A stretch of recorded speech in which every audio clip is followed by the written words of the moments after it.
Bonjour à tous, c'est Jean-Luc Roux sur sa chaîne YouTube. Aujourd'hui, nous allons parler de l'intercepteur hypersonique européen IDEF qui franchit une nouvelle étape de développement.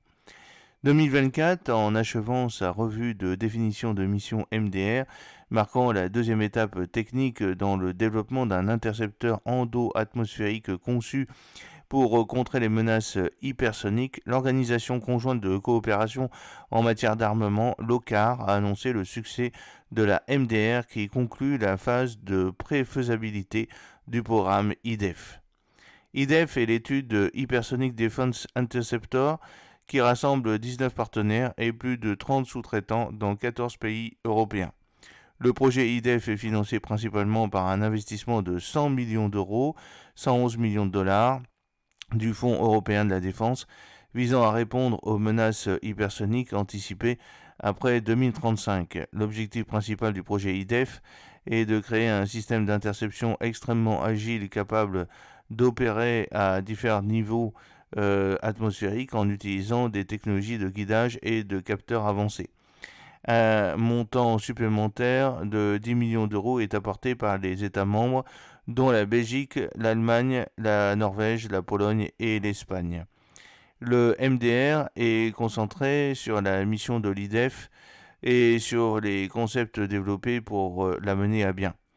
L'examen a consisté à évaluer les différents concepts opérationnels, les capacités et les performances attendues sur les options proposées.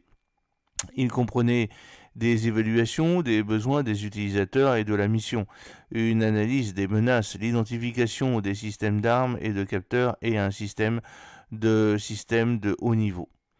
Alors, le programme IDEF répond aux besoins croissants de l'Europe de se protéger contre les menaces hypersoniques, considérées comme l'une des avancées technologiques les plus importantes de l'armement moderne.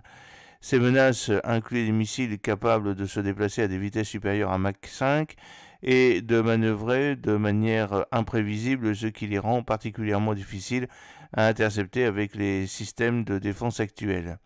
Face à l'augmentation des tensions géopolitiques et à la prolifération des technologies hypersoniques, l'Europe ressent un besoin urgent de renforcer sa capacité à défendre ses territoires contre ces nouvelles menaces. Les missiles hypersoniques capables de manœuvrer à des vitesses extrêmement élevées représentent un défi de taille pour les systèmes de défense existants. Dans ce contexte, le programme IDEF est crucial car il vise à combler ce fossé stratégique en développant une capacité de défense aérienne avancée spécifiquement conçue pour intercepter ces menaces émergentes. L'autonomie stratégique est un autre pilier fondamental du programme IDEF.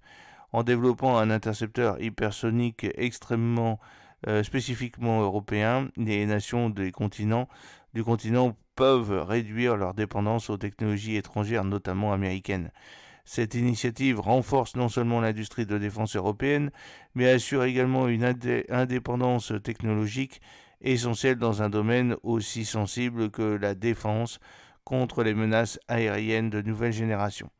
Le projet IDEF s'inscrit également dans un cadre beaucoup plus large de coopération européenne. Il s'appuie sur des initiatives telles que la coopération structurée permanente, le CSP et le Fonds européen de défense, le FED, qui témoignent d'efforts collectifs visant à mutualiser les ressources et l'expertise à travers l'Europe.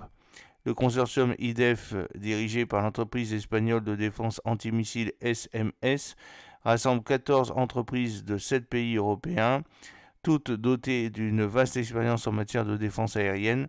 Le consortium comprend Sonaca en Belgique, LKE en République tchèque, Diel Défense en Allemagne, Nammo en Norvège, Ilot et ITWL en Pologne, Beyond Gravity en Suède et plusieurs entreprises espagnoles dont SMS, MME, GMV, Instalanza, INTA, Nadvatia et Sener. Mais aucune, je dis bien aucune, entreprise française.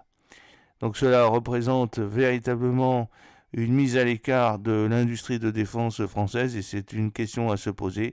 Est-ce que nous faisons cavalier seul, c'est-à-dire est-ce que la France va produire elle-même son système anti-missile hypersonique? Est-ce que le SAMT peut, le missile Aster, peut-être dans une évolution ultérieure, pourra intercepter ces missiles, ou est-ce que le système Aster actuel peut déjà les intercepter, et donc c'est pas nécessaire de créer un nouveau système anti-missile. Voilà, bah, c'est à suivre. J'espère que cette petite vidéo vous a plu. N'oubliez pas de cliquer sur le pouce pour la promouvoir, de vous abonner si ce n'est pas encore fait et de partager cette vidéo sur vos réseaux sociaux. A très bientôt, fidèlement, Jean-Luc O.